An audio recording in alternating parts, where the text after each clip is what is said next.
Welcome to Amplify, the personal brand business show. Today on the show, Bob is speaking with Cheryl. Get really good at prompting. If your prompts aren't at least half a A4, then you're not feeding the machine quite right. There's lots of different things to remember. So you want it to speak UK English. There's a few buzzwords that they use that we need to make sure that they take out. They use delve and unlock quite a lot. Hi there and welcome back to the Personal Brand Business Show. My name's Bob Gentle and every week I speak to incredible people who share their secrets to building, marketing and monetizing their expertise and the mindset you need for your business to grow and thrive. If you're new to the show, then while you have whatever device it is in your hand, take a second to subscribe. And I have a new thing. I've been experimenting with all kinds of community recently and I've discovered, you know what, I'm not into big fancy online communities, but I do want a place to hang out with listeners. So we have a WhatsApp group. If you visit bobgentle.com/community, that will pull you straight into the WhatsApp group. And it's nice and small, it's very intimate, and I'm always there. So if you have questions about what you're listening to, or questions about anything we've spoken about, suggestions for guests, or just a bit of banter and fun, I would love to see you there. So this week, we're really focused on what for most businesses is where the rubber hits the road. It's the most focused part of online real estate. It's your website. And I am thrilled to welcome London's very own web girl, Cheryl Laidlaw, to the show. Welcome, Cheryl. Thank you for having me, Bob. You are very welcome. You've been on my A-list for a long time. Haven't had a chance to get you on the show, and I am thrilled. I have so many questions. But for the listener who's meeting you for the first time, can you maybe start just by telling us a little bit about who you are, where you are, and what it is you actually do? Okay, so I have been a web designer for about 22 years, going alone for 15 years, so very much a solopreneur. And I predominantly build websites for entrepreneurs, small businesses, and got a side niche in the medical industry, which is very enjoyable. So that's pretty much me in a nutshell. I do a lot in AI and building agents and setting up automations. And it's, it's what pays the bills. I love it. And with the moniker London Web Girl, you are obviously in London. And one of the things that I really want to talk about today is I know a lot of web developers, a lot of web designers, and they tend to be invisible people. They're people you don't really see online. And honestly, if the web had a socialite, you'd be kind of at the top of the list. You are super visible. You seem to be regularly traveling, constantly hanging out with awesome people. I'll put it that way.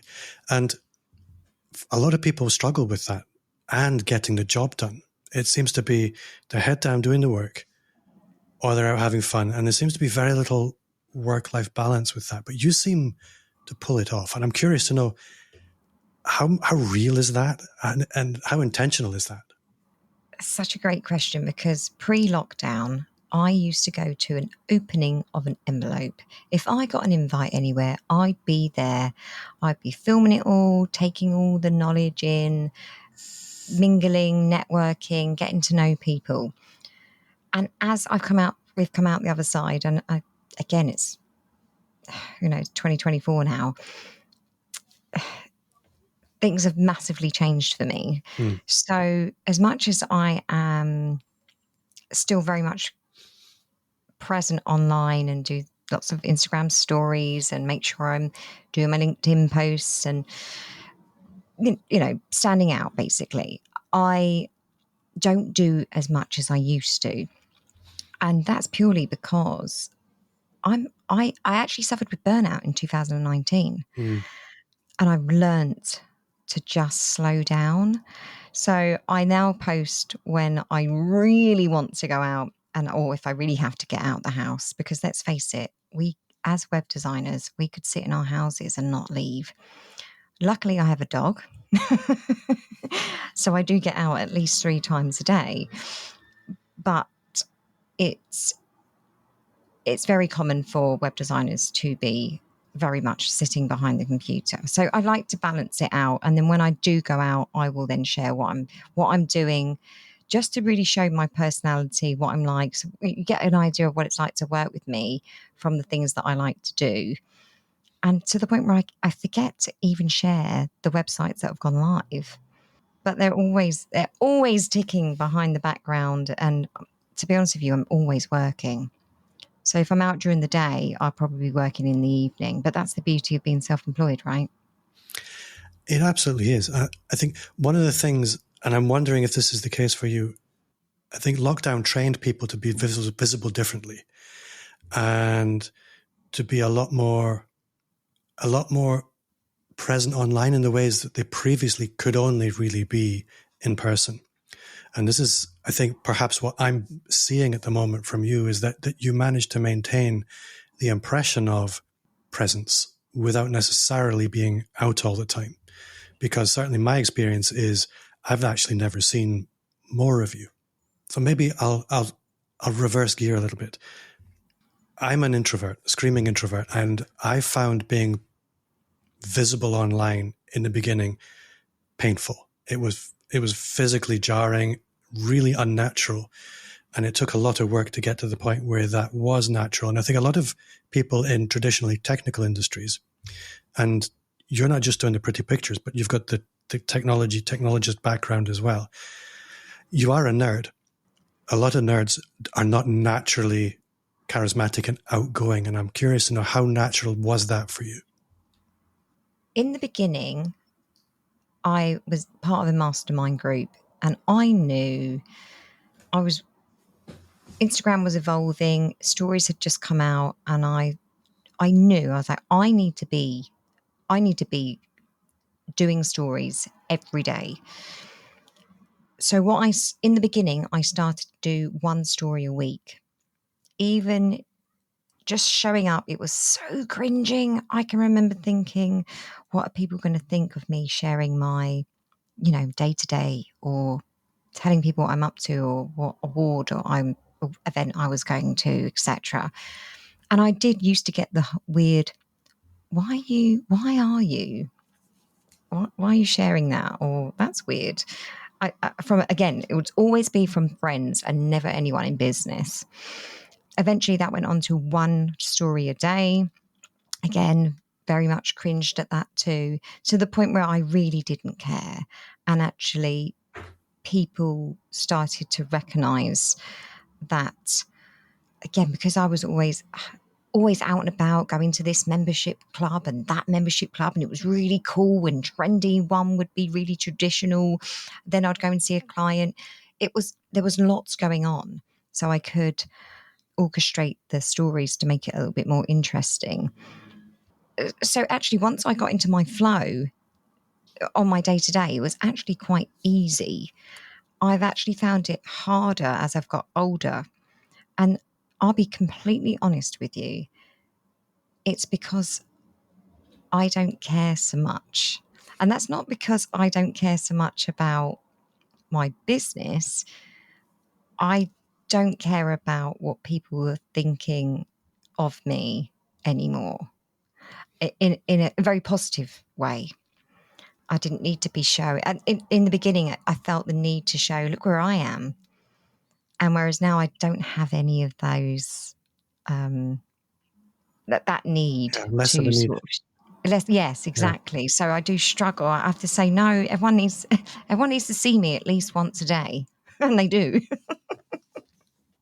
I'm curious as well to hear, when we're fairly new in business, we have to work hard for every single piece of work that comes to us.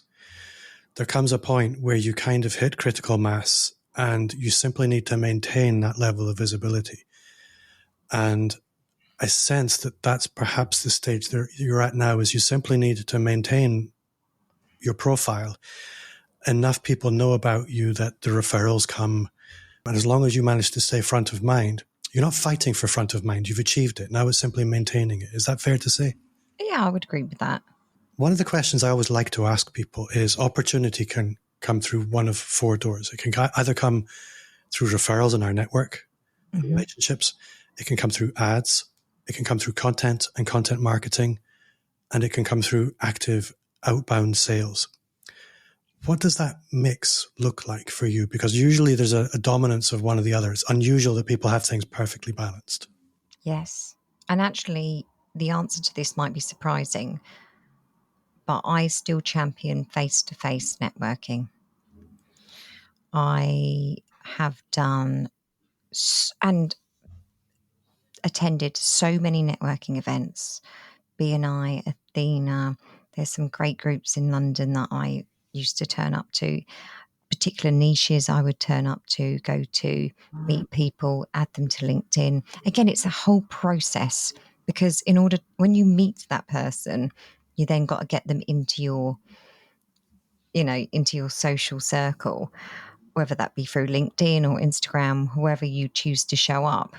So I think a combination of meeting people face to face, then showing up every day, is probably my preferred way to get business. Really, I don't do any ads, never done an advert, and I don't really do much in the way of sales. And I know I sit here cringing, thinking, "Oh God," but that is because 15 years in now, I have networked, and then I've just shown up online, and that strategy for me has worked extremely well.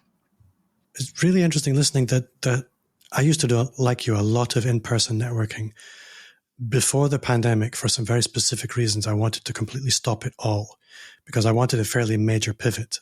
And everybody in my network at that point knew me as Bob, who did one thing, and I wanted it to be completely different. And educating my existing network was almost impossible.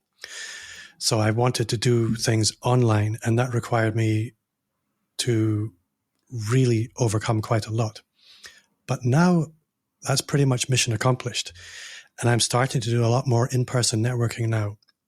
And what you described there as the interplay between the in-person and the online, and taking these in-person relationships online, a lot of people underestimate the impact of that.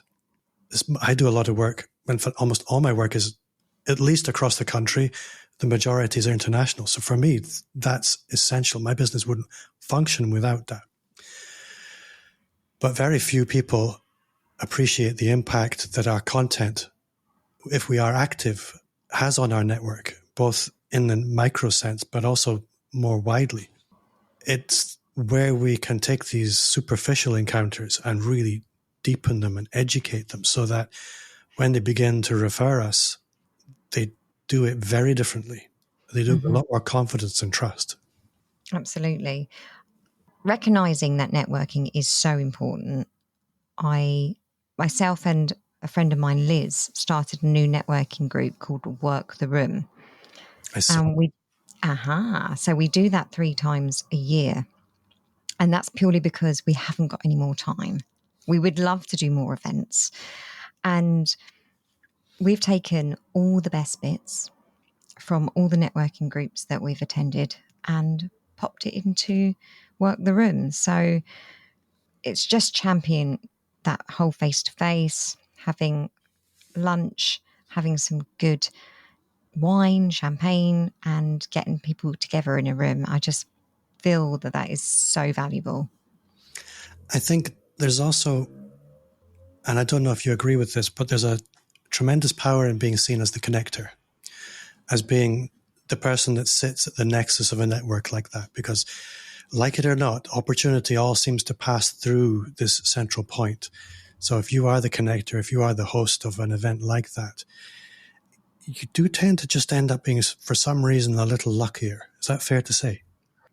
I think you have to be a leader, whether that's in what you do or within the community the circles that you mix in.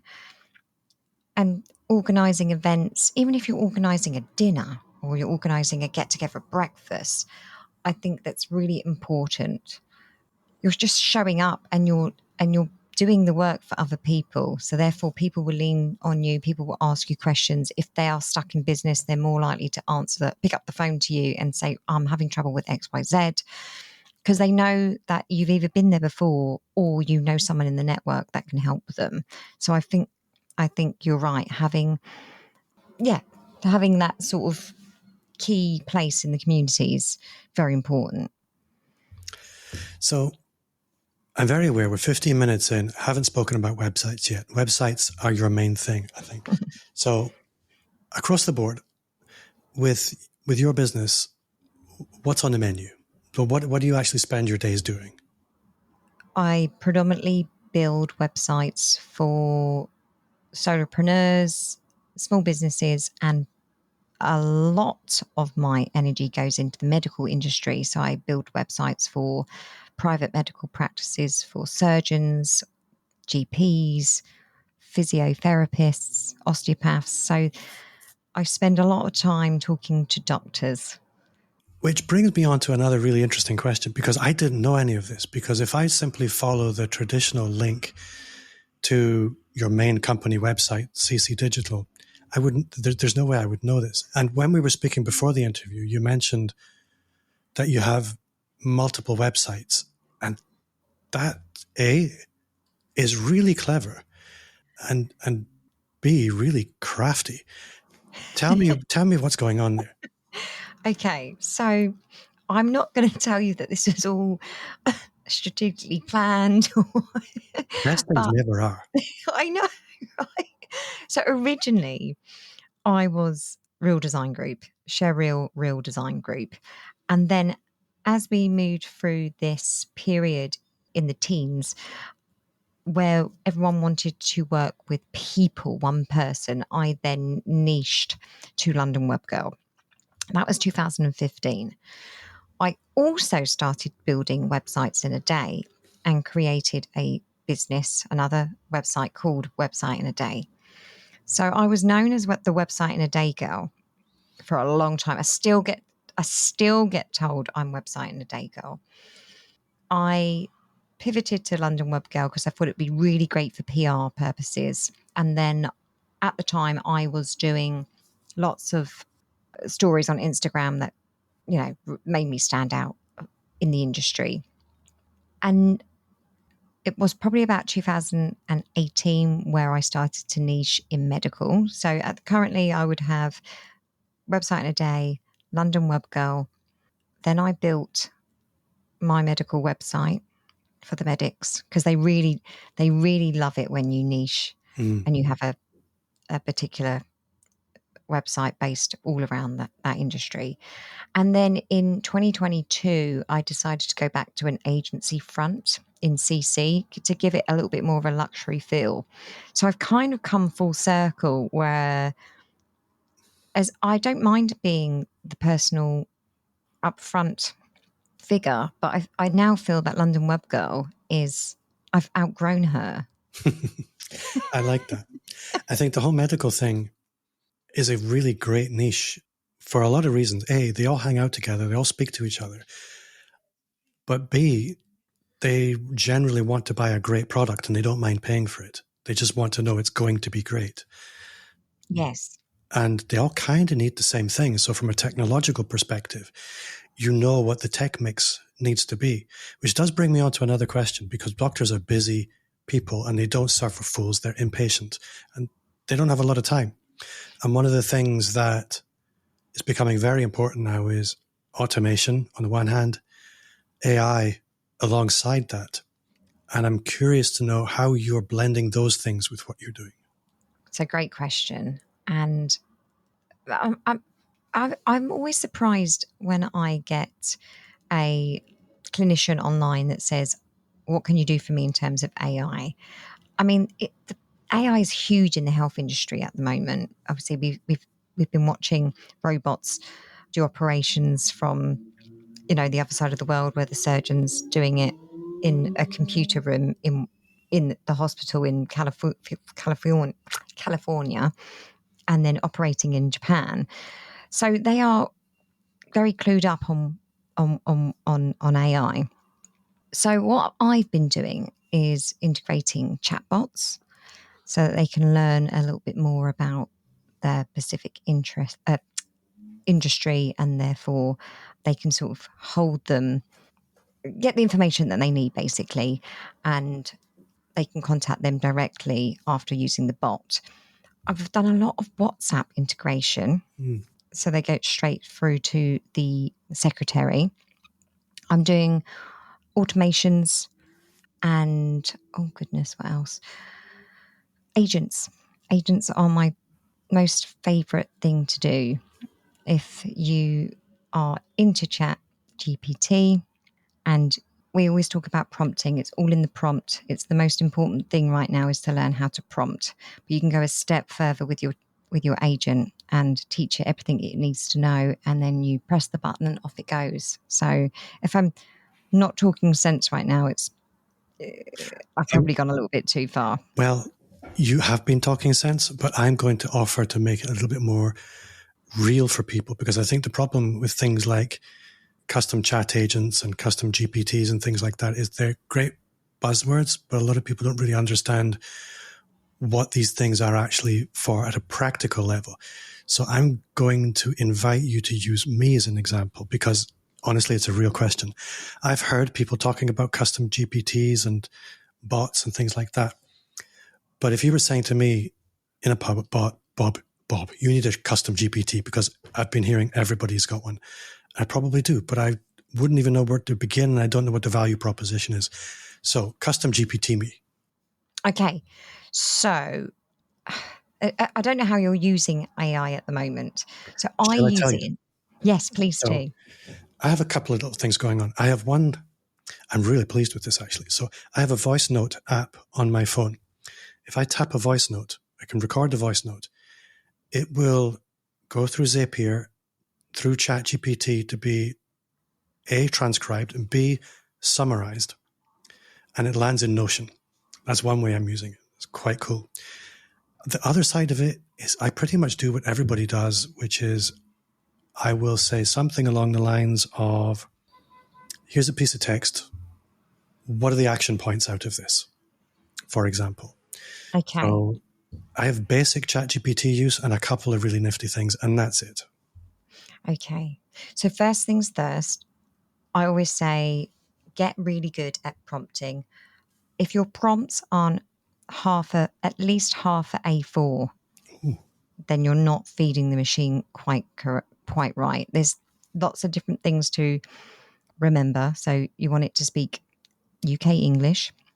There's a few buzzwords that they use that we need to make sure that they take out. They use delve and Yes. unlock Well, quite this a is lot. another way I use ChatGPT. It does, for the listener, it does the first draft of all the show notes, all the social posts that go along with it. It listens to the podcast episodes and it produces all of this. It's actually quite good, but I have to rewrite it all. But it does give me a lot of inspiring, delve, and all the rest of these little bits of flowery language that we would actually never use. And actually, I tell my agent to be less swanky. It's a great prompt, less swanky. So once you've mastered how to get a result that makes you cheer, then that's when you can move into your agent. So you basically take this long prompt, and it could be that maybe you regularly do YouTube videos and you need to script it. So once the agent has learned your style of writing and the language, so you can upload. I usually upload my award entries. So it's like, this is a bit of information about Cheryl, her successes, what she specialises in, because it's all on there. So I upload a document of my awards. I upload a few of my blogs, so it knows the style of them. This is obviously pre-GPT. And also, I use examples of people that I'd like to sound. I mean, it would sound like me, but I also want to be like Rory Sutherland, who's one of my favourite speakers. He is a behavioural scientist. And if you ever see any of his work, have a look on TikTok. I always I also mix that in with Reese Witherspoon because she's actually massively into tech. So again, you get all your personalities, you feed the machine, it knows everything about me now, and then you tell the machine, well, the agent, what you would like it to give you. So you have to be specific with the headline, no colon, because we don't want any of the colons in. We don't want too many. We don't want too many icons, and then we want about 300 words, except for example, and then every single time you put a title in that GPT or that agent, it will kick out a script based on everything it knows about you. And once you perfect that, you can then duplicate, and you can do the same for your Instagram stories. And you would just change it up and say, instead of saying a title and a 250 word script, you would say include some bullet points, etc., etc. So it's just about making sure that you are sounding right, correct to the other side. It sounds like you, the other side. I think giving it that role model content is really clever. I've never heard of that before. Ah. Listening to you speak, I can see so I'm a free ChatGPT user. I can see how I can achieve a lot of that. However, with paid ChatGPT, we have the potential for custom GPTs. And this is as far as my knowledge goes on custom GPTs. And I'm sensing from what you're describing that we can actually program in to our own little ChatGPT a lot of this legwork, so that every time we want to create a bit of content, we're not starting from scratch. Is that Exactly. an accurate assessment? Yes. So if anyone can do that with the free version, they would just have to prompt it correctly. But every single time you would have to paste that prompt in. Whereas once you've got so I've got one to reply to emails, which again, it's been educated, it knows that I'm an expert in XYZ, and it knows the way that I write my emails. I've got one for award entries. I've got one for scripting videos. I've got loads basically that I can just delve in. Sometimes it's not always right, and you do need to rewrite these things anyway. It should always just be an aid, but sometimes it gets it so right. I think, again, this is where a lot of people, they do half-arse getting to know ChatGPT and then complain that that it's not productive. It'd be quicker to just do it yourself. But spend a little bit of time learning to use these tools. They become a force multiplier. Whatever effort you put in, you can get 5 times more done. Yes. And I think that's really what AI is for. It's not there to replace us. It's there to make us more effective. Absolutely. Everyone's so worried about losing their jobs, but it really must be just part of your tool. It makes great people better, and it makes crap people just as crap. I think that's really the whole point. I love that. So true. This is a really interesting chat, because if people visit I've introduced you as the web designer, digital marketer, but if anybody visits your LinkedIn profile, that's not what they're going to see under your name. It's futurist and technologist and that kind of thing. And I think this is why this part of the conversation is probably most engaging for me, because we can talk about websites all day long, but the website is only one part of your online ecosystem these days. And like it or loathe it, your ability to engage with this technology is what's going to allow you to cover more ground, be more present, create time for the kinds of things we spoke about at the beginning. If you could be more effective with getting the nuts and bolts of your workaday life done, leveraging AI in order to make time for you to be more present online, that's where all the magic happens. That's what's setting you apart from your competitors. That's why I see you online, is because you're using the tools to take what's essentially you and make it bigger. And I really like that. And being the early adopter as well is really important. I was with someone yesterday and she went to a meeting. It was payroll. She's in payroll. And they talked about AI in payroll. She went straight out the meeting, got straight on a laptop and logged into Zapier and tried to set up an automation straight away. And not particularly techie, she just learned something. She knew it would be beneficial. She went on and got it done within the hour. And I was just so impressed because she's fantastic anyway. She's my co-presenter at the Work the Room events that we do. And I said to her, I'm really proud of you for doing that. And she was like, yeah, thanks, yeah. But it's just so important. Don't leave it, because before you know it, all your competitors are going to be using it. You're still going to be slow. I would say it's given me so much time back. And I think that's invaluable. Well, I'm going to go and have a look at a custom GPT this afternoon. I have a little window for that. Excellent. And I'm going to try and get down to one of your Work the Room events, because London's not that far away from me. And I need an excuse. For the listener, it's about a 6-hour drive for me. So it's not like it's just down the road. If people want to find out more about you, if they want to get closer to you online, what's the best way to do that? If you want more of a polished feel, LinkedIn. If you want to see behind the scenes what I get up to, why and how I build my websites, and what I do in my spare time, then Instagram, London Web Girl.